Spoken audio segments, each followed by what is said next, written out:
ಮೊಹರ್ರಂ ಸಮಾಗಮವಾಗುತ್ತಿದೆ. ಪ್ರೀತಿಯ ಸ್ನೇಹಿತರೆ, ಸ್ವಲ್ಪ ದಿನಗಳ ಮುಂಚೆ ನಾವು ಉತ್ತರ ಕರ್ನಾಟಕದತ್ತ ತೆರಳುವಾಗ ಒಬ್ಬರು ಬಸ್ಸಲ್ಲಿ ಸಿಕ್ಕಿದ್ರು. ಅವ್ರ ಜೊತೆ ಮಾತಾಡುತ್ತಾ ಅವರು ಹೇಳಿದರು, ನಾವು ಮನೆಗೆ ಹೋಗ್ತಿದ್ದೀವಿ, ವರ್ಷದಲ್ಲಿ 3 ಸಲ ನಾವು ಮನೆಗೆ ಹೋಗೋದು, ಹೀಗೆ ಹೋಗುತ್ತಿರುವುದು ಮೊಹರ್ರಂ ಆಚರಣೆಗೆ ಅಂತ. ನಮ್ಮಲ್ಲಿ 5-6 ದಿನಗಳಲ್ಲಿ 10 ಹಲವು ಕಾರ್ಯಕ್ರಮಗಳ ಮೂಲಕ ಹುಲಿ ವೇಷ, ಬೆಂಕಿಯಲ್ಲಿ ನಡೆಯುವುದು ಇತ್ಯಾದಿ ಕಾರ್ಯಕ್ರಮಗಳಿಂದ ನಾವು ವಿಜೃಂಭಣೆಯಿಂದ ಮೊಹರ್ರಂ ಆಚರಣೆಯನ್ನು ಆಚರಿಸುತ್ತೇವೆ ಅಂತ. ನಾವು ಕೇಳಿದೆವು, ಈ ರೀತಿ ಇಸ್ಲಾಮಿನ ಪೂರ್ವಿಕ ವಿದ್ವಾಂಸರೋ ಮುಸಲ್ಮಾನರೋ ಮಕ್ಕಾ ಅಥವಾ ಮದೀನದಲ್ಲೋ ಈವರೆಗೂ ಕೂಡ ಇಂತಹ ಆಚರಣೆಗಳು ಕಂಡು ಬಂದಿಲ್ಲ. ನಾವು ಅದರ ಬಗ್ಗೆ ಅವರಿಗೆ ಸ್ಪಷ್ಟವಾಗಿ ಹೇಳಿಕೊಟ್ಟೆವು. ಪ್ರೀತಿಯ ಸ್ನೇಹಿತರೆ, ಅದನ್ನೇ ಇಲ್ಲಿ ಹೇಳುತ್ತಿದ್ದೇನೆ, ದಯವಿಟ್ಟು ಕೊನೆಯವರೆಗೂ ಕೇಳಿ. ಹೌದು ಸ್ನೇಹಿತರೆ, ನಾವು 10 ವರ್ಷಗಳಿಂದ ಧಾರ್ಮಿಕ ವಿದ್ಯಾಭ್ಯಾಸ ಮಾಡುತ್ತಿದ್ದೇವೆ.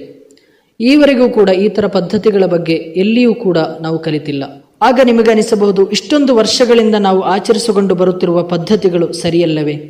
ಖಂಡಿತವಾಗಿಯೂ ತಪ್ಪಾಗಿದೆ. ಕಾರಣ ಮೊಹರ್ರಂ ತಿಂಗಳು ಮುಸ್ಲಿಮರ ಪ್ರಕಾರ ಅತ್ಯಂತ ಪ್ರಮುಖವಾದ ತಿಂಗಳು, ಎಲ್ಲರಿಗೂ ಗೊತ್ತೇ ಇದೆ.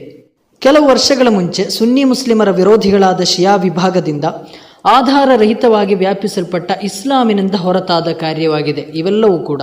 ಉತ್ತರ ಕರ್ನಾಟಕ ಸೇರಿದಂತೆ ಉತ್ತರ ಭಾರತದ ಕೆಲವು ಕಡೆಗಳಲ್ಲಿ ಈಗಲೂ ಕೂಡ ಮೊಹರ್ರಂ ಹೆಸರಿನಲ್ಲಿ ಕಂಡುಬರುತ್ತಿರುವ ಬೆಂಕಿಯಲ್ಲಿ ನಡೆಯುವುದು, ಈ ತರ ಹಲವು ರೀತಿಯ ಪದ್ಧತಿಗಳಿಗೆ ಯಾವತ್ತೂ ಕೂಡ ಯಾವುದೇ ರೀತಿಯಲ್ಲೂ ಇಸ್ಲಾಂ ಪ್ರೋತ್ಸಾಹ ನೀಡಿಲ್ಲ ಎಂಬುದನ್ನು ನಾವು ತಿಳಿಯಬೇಕಾಗಿದೆ.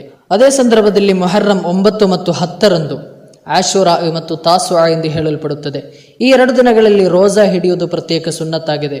ಇದು ಪ್ರವಾದಿಗಳ ವಚನದಿಂದಲೂ ಪೂರ್ವಿಕ ವಿದ್ವಾಂಸರಿಂದಲೂ ಹಾಗೂ ಅಹ್ಲು ಸುನ್ನದ ಸುನ್ನಿಗಳಾದ ನಾವೆಲ್ಲರೂ ಕೂಡ ಈಗಲೂ ಅತ್ಯಂತ ವ್ಯವಸ್ಥಿತವಾಗಿ ಆಚರಿಸಿಕೊಂಡು ಬರುತ್ತಿರುವ ಒಂದು ಸತ್ಕರ್ಮವಾಗಿದೆ.